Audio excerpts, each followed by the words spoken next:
আল্লাহ তুমি আমার মাফ করে দাও, আমি পাপী, আমি অপরাধী, আমার তুমি মাফ করে দাও, কবরে কান্দায়ও না।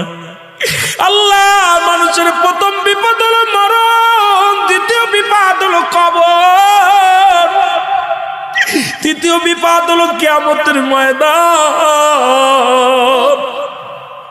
আল্লাহ একটার চাইতে একটা বড় বিপদ, তুমি আমারে মাফ করে দাও, আমারে তুমি ক্ষমা করে দাও। আল্লাহ ও আল্লাহ তুমি আমারে মাফ করে দাও, আল্লাহ তুমি আমারে মাফ করে দাও, আমি পাপী, আমি অপরাধী, আমারে তুমি মাফ করে দাও, কবরে কান্দায়ও না। আল্লাহ মানুষের প্রথম বিপদ হলো মরণ, দ্বিতীয় বিপদ হলো কবর, তৃতীয় বিপদ হলো কিয়ামতের ময়দান। আল্লাহ একটার চাইতে একটা বড় বিপদ, তুমি আমারে মাফ করে দাও, আমারে তুমি ক্ষমা করে দাও। আল্লাহ ও আল্লাহ তুমি আমারে মাফ করে দাও।